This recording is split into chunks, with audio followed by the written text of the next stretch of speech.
What are you doing? The ceremony has started. Emily's wedding. Even though he was the bride's father, Scott didn't show up at the promised time. He wasn't at home either. Worried that he might have gotten into an accident, I kept calling him. And after the ceremony had started, I finally got through to him. Hearing Scott's voice, I reflexively raised mine. I got caught up in some urgent work, Scott said with a laugh. His voice, unlike mine, didn't sound rushed. I was dumbfounded, hearing an unbelievable voice on the other end of the phone. On such an important day, I couldn't forgive Scott for doing this. Then, someone who wanted to talk to Scott appeared. I gently handed my smartphone over to that person. Little did I know, this call would be the beginning of Scott's downfall. My name is Madeline Turner. I'm a housewife who just turned 60. Even though I say housewife, I was working as an office worker at a company until just the other day. I had just retired and was looking forward to being a full-time housewife. My husband is Scott Turner, 2 years younger than me. We work at different companies, but Scott is still working. We met in high school. Scott joined the track and field club I was part of at the time. I'm Scott. Nice to meet you. Scott's first impression, with his energetic greeting, wasn't bad at all. He took practice seriously and was hardworking. Raised by a single mother, Scott was polite and very responsible. But no matter how wonderful a person he was, to me, Scott was just a friend. However, Scott seemed to have taken a liking to me for some reason. He confessed his feelings, and I turned him down at the time, but we met again years later. After seeing you again after such a long time, I just knew I could be happy with you, Madeline. I just have to be with you, no one else will. I want to date you with the intention of getting married. That's how he confessed to me again. Moved by his long-standing affection, we started dating. Scott was incredibly kind, and I spent very happy days with him. When we started dating, we were both working as professionals, so we couldn't find much time to relax. Despite our busy schedules, Scott always made time to contact me, and he used all his leave for me. When he proposed, he had prepared my favorite flowers and booked the top-floor room of a hotel. I can be the happiest with Madeline. I truly felt the same about the words Scott once told me, and I accepted his proposal at the height of my happiness. After getting married, we were soon blessed with a child, a boy whom we named Sean. After Sean's birth, I returned to work 3 months postpartum. However, maybe I overdid it, as I fell ill. Still, I managed to juggle work and childcare, and a few years later, I was pregnant with our second child. I was happy, but it was certainly not easy to balance poor health, pregnancy, and life in general. So, one day, as my delivery approached, I talked to Scott about it. Scott, I'm thinking of quitting my job. I thought Scott would accept my proposal. However, upon hearing my words, Scott frowned. What? Quit? I'll talk to Mom about it. Okay. I was disappointed that Scott didn't decide right away, but my mother-in-law helped with childcare daily, like dropping off and picking up from daycare. She was a wonderful mother-in-law to me, so I nodded at Scott's suggestion and went to consult with her. Huh? Quit your job? What are you thinking, Madeline? Child rearing costs money. I won't allow you to quit. However, my mother-in-law's words shattered my hopes. But her words made me clench my fists. But noticing my distress, Scott gently placed his hand on my shoulder. If Mom says so, let's give it our all, okay? Madeline, you can do it. Leave Sean and the baby to me, and both you, Madeline, and Scott need to earn a solid income. Don't try to take the easy way out using the kids as an excuse. I bit my lip hard. I'm not trying to take it easy, not one bit. Plus, my mother-in-law must know I've been feeling under the weather. I looked desperately at Scott, but he just shifted his gaze away from me. It was a shock. Later, back at home, as I was feeling down, Scott tried to talk to me. You understand what Mom's saying, right? I get it, but I wish I hadn't brought it up if this was gonna happen. We're a family, we have to talk about these things. Let's just keep at it, okay? In the end, Scott never really took my side, always just saying we should keep at it. Thinking back, Scott always used to say I'll talk to Mom whenever something came up. I was foolish not to realize sooner that we were being manipulated by his mother without knowing it. I won't be a burden to your mom. We have savings, and we can cut back. We can make it on just your salary, Scott, so I'm gonna quit my job. It was a bit of rebellion against my mother-in-law, but I declared it to Scott. Then Scott started to get really angry, as if a fire had been lit. I've been saying we should keep at it, right? Mom said not to run away from our responsibilities to the kids. She's never wrong. That's not true. Just because someone's human doesn't mean they're always right. But I've been kind to you because Mom said I should be kind to my wife. You've been happy because of it, right? I swallowed my words. I couldn't understand his words. Wait, what are you talking about? I started to say, but then stopped. I realized then. Scott was just a puppet, manipulated by his mother's wishes. If his kindness was only because his mother told him to, it was a horrible thought. Everything that had been a beautiful memory could turn sour, but I had to ask. Did you say you loved me because... Mom said you'd be a good wife. She liked you when she came to see the track meet in high school. So, I came to love you too. Mom's never wrong. It was both shocking and disappointing. That Scott's affection for me was sparked by his mother's words. But the fact that Scott grew to love me and we built a happy family was true. Believing that listening to Scott, who listens to his mother, would keep us happy, I decided not to quit my job for now and chose to continue working while raising our kids. Sure enough, it was tough. I must have made the kids endure a lot. Yet, we never struggled with money, and once a year, we'd go on a family vacation and have a great time. I was a bit frustrated that the destination was always decided by my mother-in-law, but seeing the kids' happy faces made it all worthwhile, and it was something I looked forward to. It gave me the strength to keep going, no matter how hard things got. But as the kids got a bit older, Scott said, I think having 3 kids would be nice. Mom says so too. Huh? I was taken aback. Scott was kind, sure, but he never lifted a finger to help with housework or childcare. We were both working. When I suggested sharing the household chores, he'd say, men aren't supposed to do that sort of thing. Plus, my mom helps out with my share, right? She does the daycare drop-off and picks up, and she helps when you're not feeling well, with a kind of dismissive tone. Again, I half-heartedly asked, Did your mom say you, being a man, don't have to do anything? Yeah, but that's just how it should be, right? Scott answered without a hint of shame. It's one thing for Scott not to find it odd, but his mother too. She wants the best for her son and to give advice, but Scott is an adult. I think she should keep out of it. I've been thinking, isn't it pathetic to always be doing exactly what your mom says? I blurted out to Scott. But, following my mom's advice has made me happy. There was no point in arguing with Scott. Even when I wanted to have a discussion as a couple, it always somehow involved his mother indirectly. Every time Scott mentioned Mom for advice, I was about to burst with frustration. So, one day, I decided to confront his mother directly. Please don't tell Scott what to do all the time. My mother-in-law looked surprised. What do you mean? I just want Scott to be happy. You give your kids advice and instructions too, right? My kids are still too young. They don't know what's right, so I advise them to help them make their own decisions. But Scott is an adult. He can't make his own decisions because he always thinks what you say is right. My mother-in-law frowned unhappily at my words. What? Are you saying this is my fault? That's not what I'm saying. I just wish you'd give Scott a chance to think for himself.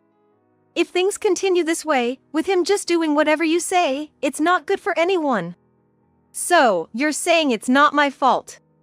In the end, my mother-in-law remained stubborn, no matter what I said. When communication fails this badly, I even start to get fed up. And so, I left my in-laws' house without having made her understand. A few days later, Scott became noticeably distant towards me. The cause had to be my mother-in-law. She must have said something. Knowing this made me refrain from saying anything. I just carried on as usual. Years passed. The kids grew up and left home. Since my confrontation with my mother-in-law, Scott stopped using the word mom so much.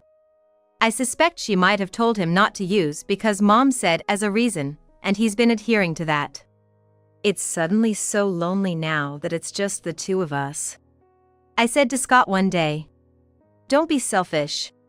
Mom's been living alone all this time. She's getting older, and we need to do something for her. Yeah, I guess. Scott said, looking away as if he felt guilty about mentioning his mom. Indeed, I had been thinking about Scott's words for a while. Despite everything, my mother-in-law had helped with the grandchildren and I was grateful. I had been considering the possibility of living together. Then, one day, Emily called. She was getting married. The unexpected news made me very happy, and I immediately shared it with my mother-in-law and Scott. However, their expressions were not as cheerful. Getting married, just like that? Without even discussing it with us? Scott said the first thing upon hearing the news. Deciding something so important on her own. Who is this person? My mother-in-law's reaction was the opposite of happy. I muttered apologetically in response to their reactions. I heard she met someone through work. He seems very kind, and Emily looks so happy with him. I hadn't met the person myself. My knowledge was based on what Emily had told me and the happy pictures I saw of them on social media. But still, this was the life partner our child had chosen. I felt uncomfortable with Scott and my mother-in-law's negativity from the start. How can you be so happy about this when you haven't even met him? You know, Emily has always been one to make her own decisions. College, even getting her job was all her own doing. And so, they started to complain. I interrupted their rant to break the tension. Anyway, it's Emily's decision. I haven't met him, true, but Emily chose him. I believe she's not mistaken. You could at least trust Emily a little. Scott laughed off my words as if they were foolish. Trust? She's still in her 20s, hardly different from a child. Letting such a child make a lifetime decision is madness. It was clear that arguing would get us nowhere.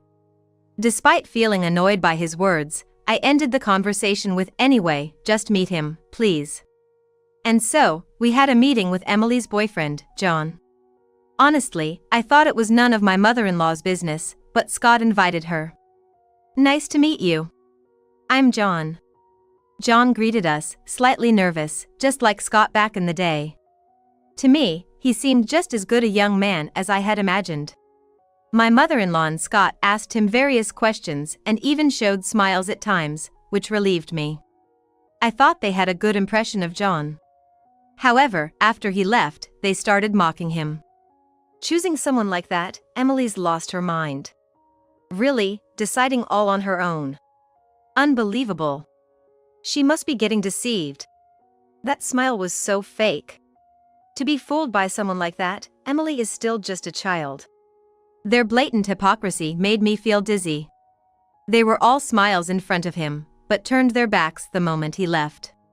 The duplicity was appalling. My mother-in-law and Scott didn't just talk behind their backs, they went directly to Emily, advising her to reconsider the marriage. It's terrible. They put on a good face when John came over, but then to oppose it. Naturally, Emily was rebellious and outraged. Mom will try to convince Dad and Grandma. I'm sure they'll understand. I became Emily's ally and tried to soothe her. In the end, my mother-in-law and Scott continued to oppose each other until the end.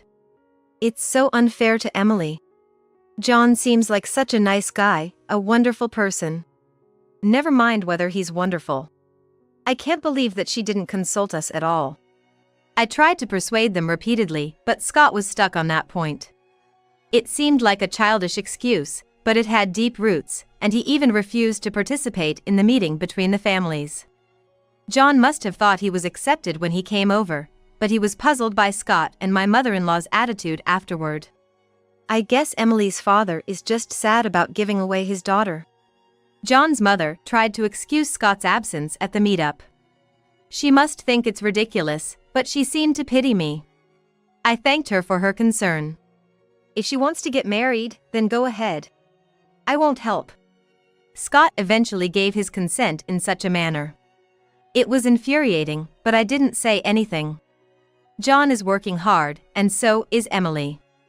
I figured they wouldn't need to ask us for help. Hopefully, as Scott interacts more with John, he'll see his good qualities. I decided to encourage Emily to proceed with the marriage plans. I wonder if Dad and Grandma will come to the wedding. Emily, worried about their lack of enthusiasm, sounded disheartened. It'll be okay.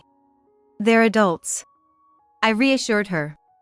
Despite my own worries, my mother-in-law was consulting me about which dress to wear, and Scott had taken the day off for the outfit fitting.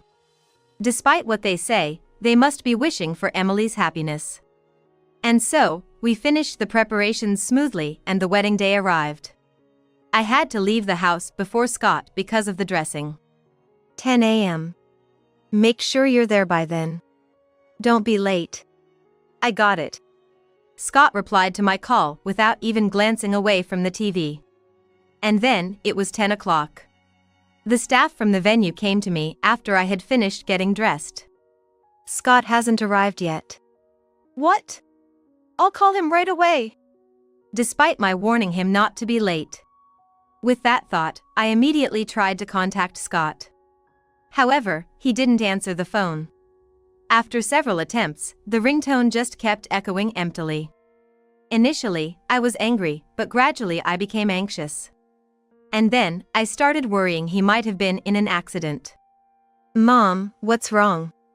That's when my son, Sean, approached me. Dad hasn't shown up. What? Have you got in touch with him? No, he's not answering his phone. It seems like he hasn't seen my messages either. Sean patted my shoulder, trying to calm me down. I'll go check at home. Just stay calm. If he had gone back home, it would be cutting it close to the ceremony time. I couldn't leave. Sean's offer was truly a relief. All right. Thank you. Thanks to him, I was able to regain my composure. Every few minutes, I continued trying to call Scott. But still, only the ringtone went on. Then, I got a message from Sean. Dad's not at home. The house is locked. Then maybe he's on his way now. Thank you. I told Sean to come back to the venue and waited for Scott. But Scott never showed up at the venue. Sean had returned, yet Scott was still not here. By the way, where's Grandma? Sean asked me upon returning to the venue. I was so preoccupied with Scott's absence that I hadn't even realized my mother-in-law was also missing. Oh no! A bad feeling crossed my mind. Were they planning to boycott the wedding together? In the end, the ceremony started without the two of them. I was standing by the entrance with Emily, ready to walk in. Originally, Scott was supposed to walk Emily down the aisle, but in his absence, it fell to me. John made his entrance, followed by Emily and me. During that waiting time, I decided to call Scott one last time. And finally, Scott answered. Yes? What are you doing? The ceremony has started. I blurted out upon hearing Scott's voice. I got caught up in some emergency work. Scott said with a laugh. His voice, unlike mine, didn't sound rushed at all. I was flabbergasted, hearing an unbelievable voice on the other end. Scott. Look, the train's coming. It was unmistakably my mother-in-law's voice. I was stunned. Come to think of it, there was a lot of noise in the background. They were planning to take the train together. All right. I muttered in disbelief. The emergency work was obviously a big lie. But I didn't feel like saying anything more. Sorry about that. Enjoy the wedding. Scott's cheerful voice left me speechless. So, I decided to just hang up without responding. After the ceremony ended and during the preparation for the reception, John's mother asked me, Where is Emily's father? he was supposed to attend. Yet, only I was present during the ceremony, which must have raised her concerns. I answered honestly. I couldn't deceive her with lies and excuses, especially when she had been so kind. Actually, it seems he went out with my mother-in-law. What do you mean? John's mother asked, tilting her head, clearly puzzled by my words. Anyone would be. It's unthinkable for the biological father to go out with his mother instead of attending his own daughter's wedding. I found myself relaxing in the kindness of John's mother. Almost to the point of tears because of the situation and my disappointment in Scott. She listened, nodding sympathetically throughout. Then, John's father appeared. Is it possible to speak with Emily's father now? What? Maybe over the phone or something. I looked at John's mother, who nodded. I took out my smartphone and began dialing Scott, then handed the phone to John's father. After a few rings, Scott answered nonchalantly. Hello? What's up? I told you I'm at work, didn't I? Scott said. John's father had put the call on speaker, so everyone could hear the conversation. He cleared his throat and then spoke into the phone. Hello, this is John's father. John, the guy marrying Emily. I'm sorry. Some urgent work came up. Without sensing the mood at all, Scott greeted cheerfully. So, that's the situation. Please go ahead and finish up the wedding without me. John's father calmly responded to Scott's words. Work? Was there some urgent work for you? What? It's rude to say that when you haven't even met me. I hold an important position at the company, you know. If you think I'm lying, you can ask my wife, Madeline. It's not uncommon for me to be called out on holidays. Scott said, revealing his anger. Indeed, there have been times when Scott was suddenly called away for work. Even if I thought it was a lie, those words were true. However, there was one person who saw through the lie. That was John's father. The reason we haven't met is because you didn't show up for the meetup or here, right? Well, besides, our company forbids working on holidays, so where exactly do you work? I looked up at those words. Huh? Scott was taken aback and stammered in surprise. Sorry to say this, but I've been keeping quiet because I didn't want to create a hierarchy here, but my husband is the executive director of the company where Emily's father works. Those words seemed to reach Scott clearly. The executive director? Scott said with a nervous tone. This is... Excuses are unnecessary. It's your right to act as you please. But do you understand the trouble and sadness Emily and her mother are going through because of it? Well, that... Scott fumbled, unable to form a proper response. The panic in his voice was palpable even through the phone. Using work as an excuse to neglect your family is inexcusable, especially when that work was a lie. A person like that is not worthy of trust either for the company or personally. Think about that, John's father said before hanging up and handing me the phone. I stood up quickly, took the smartphone, and said, You were my husband's superior. I apologize for not knowing and causing disrespect. However, John's father smiled and said, Please, no apologies. My wife just asked me to help Emily's mother. What? John's mother smiled gently. Actually, I had asked Emily a little about her father and grandmother. Emily always seemed worried about her mother, and I wanted to help. Sorry if it was too much. It appears she had heard about Scott's behavior and work from Emily beforehand. That's why she comforted me without saying much about Scott not showing up for the meetup. I expressed my gratitude. Thank you so much. And I'm sorry for the trouble. Please, don't apologize. It's a wedding celebration after all. Thanks to John's parents, I was finally able to smile. The reception is about to start, let's head there. Following her words, a staff member guided us to our seats, and the reception began. Throughout the reception, my phone kept ringing non-stop. It must be a frantic Scott calling, but I didn't have the time to deal with him. I wanted to take pictures with my phone, so I temporarily blocked Scott's calls. Congratulations, Emily. Watching my beautiful daughter, I could truly enjoy the reception with a genuine smile. After the reception, when I unblocked Scott's calls, my phone rang immediately. He must have been trying to call the whole time I had blocked him. Hello? I answered. What are you thinking? Answer your phone quicker. It was during the reception. So, what is it? Until a few hours ago, I was filled with disdain and anger towards Scott, but thanks to John's parents and the wonderful wedding, I felt more at ease. Contrary to my light tone, Scott said. Was he angry? I had no idea he was Emily's husband's parent. Why didn't you tell me? I didn't know either. Predictably, Scott sounded confused and panicked. That's not good enough. I'm on my way there now. I'll be there soon. What?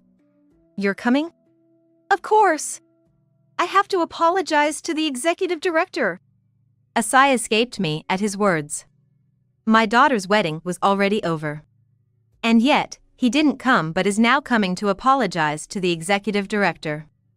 It seemed he had been on the train, but had he returned? As I went down to the entrance, I spotted Scott rushing in. He seemed to have seen me too and hurried over. Madeline! Where's the executive director? I don't know. What are you doing here now? If you could come now, you should have come from the start. My voice echoed louder than I expected, drawing attention. However, this helped John's parents notice us, and they approached.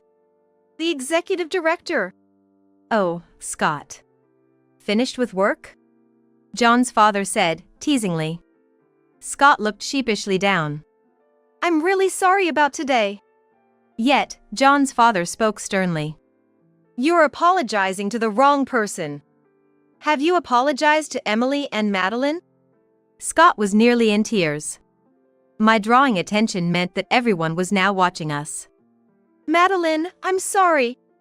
Always doing as his mother said, and now, only after being told by John's father, Scott finally apologized to me. The anger I thought had settled began to rise again. Where were you? I asked sternly. Scott paused before answering. I was thinking of going to the spa with Mom. And? Where is she now? I left her. Scott murmured softly. You left her? What if something happened? I said to Scott firmly once more. She's not alone, so it should be fine. He retorted. Those words made me question further. Not alone? Who is she with? Then, Scott's face turned pale instantly. I had assumed it was just the two of them. But judging by his reaction, there must have been someone else. Well, you know, the staff at the spa. There are others around. Scott frantically searched for words, laughing exaggeratedly. He must have slipped saying not alone, but once said, he couldn't take it back. So, I heard the company band's working on holidays.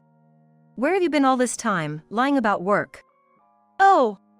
John's father crossed his arms and sighed deeply. Scott, startled by the sigh, seemed to shrink. I could only guess, but Scott must have someone he's close to. Probably someone even my mother-in-law approves of, and I imagined it was a woman. I trembled with anger. Scott looked back and forth between me and John's father, still searching for an escape. We're getting a divorce, I said to Scott. He looked at me in disbelief. Skipping our daughter's wedding for a trip with your mother and a mistress? I don't ever want to see your face again. Scott turned pale and stared at me. Realizing I was serious, he slowly knelt on the floor, still pale. Madeline, I'm truly sorry. I don't want a divorce. Please forgive me. I had intended to provoke him, but he started crying without denying the mistress word I mentioned. As if I could forgive you. I'm the one who wants to cry. John's mother gently patted my back. Feeling the strength of not being alone, I held back tears and said to Scott, I'm definitely going through with a divorce. And I'll be asking for alimony. No! Madeline! I'm going back home to pack my things and leave. Maybe you should go back to your mistress and mother-in-law? Enjoy your trip, I said and walked away. Scott, drawing attention from everyone around, broke down crying right there. I ended up moving in with Emily. It turns out that Scott's company's CEO is John's maternal grandfather. And John's father is the executive and the next CEO. John is currently working at a different company to learn the ropes but plans to take over eventually. Of course, I didn't directly know your husband, but I was surprised to find out he's Emily's father, he said with a smile. Despite the terrible things I did to him, I couldn't help but feel sorry. Yet, it was John who suggested I move in with them. We found out Emily's dad isn't a nice person, but you're different, aren't you? You've always been on Emily's side, so Emily and I will always be on your side too. Indeed, there was no mistake in the person Emily chose. I was determined to support them as much as possible without causing any trouble. One day, the doorbell rang. It was John's parents. I hadn't seen them since the wedding. It was 3 months ago. We all decided to have dinner together, called by John. Then, John's father said, "This is hard to say, but we decided to let Scott go." What? Emily and I looked at each other in shock. I was concerned about that supposed holiday work, so I did some digging. If he really had been working, it would have been one thing. But it turned out he wasn't just working on holidays, he was charging personal trips as business expenses. I was stunned by his words. We never went on any trips. That means he must have gone with my mother-in-law. I buried my face in my hands. How much more trouble could he cause? The room was filled with a heavy silence. Then the doorbell rang again. "Dad?" Emily yelled out, drawing everyone's attention. It was Scott, the executive director. Scott, having been let into the house, didn't seem to expect John's parents to be there. He hesitated upon seeing us, but then apologized. "Madeline, please forget about the divorce. I beg you." And he was at it again with such nonsense. Since that incident, we had been in divorce mediation. Because Scott refused to agree to the divorce. "Stop torturing Mom. If you're so against divorce, why did you cheat? I also heard about the company money you used for trips. It's honestly shocking to know Dad is such a person." Emily yelled at Scott. John tried to stop her, but I felt relieved hearing Emily speak her mind. Emily's right. I had no choice. Scott raised his voice, then, catching his breath, he began to explain.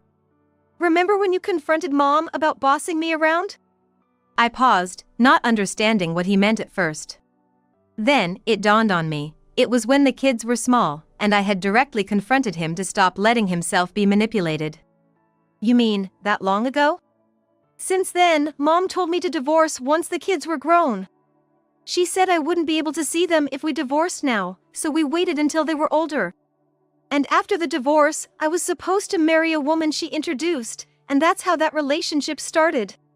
Not just I, but everyone was at a loss for words. To think he had been cheating because his mother-in-law said so, and it had been going on for so long. "But, I still love you, Madeline. I don't want a divorce.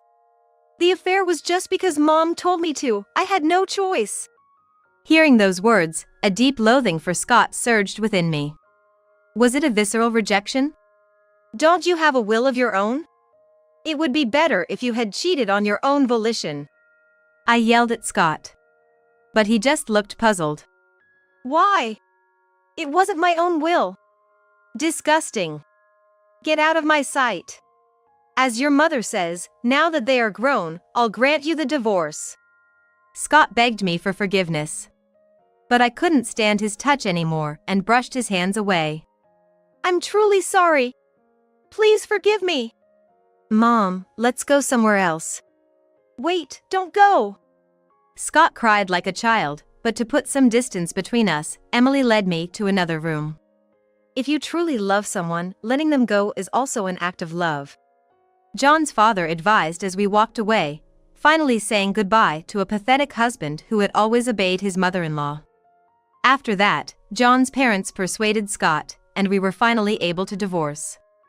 But even after that, he repeatedly sought to talk to me. Just in case, I consulted the police. They issued a restraining order, and I felt genuinely relieved. You heartless woman who hurt Scott.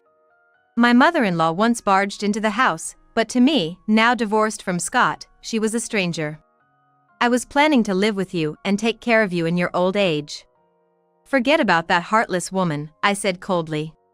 I was wrong, can't you think it over again? However, my mother-in-law, who had insulted me, suddenly put on a sickly sweet smile upon hearing my words. Her ludicrous expression made me laugh.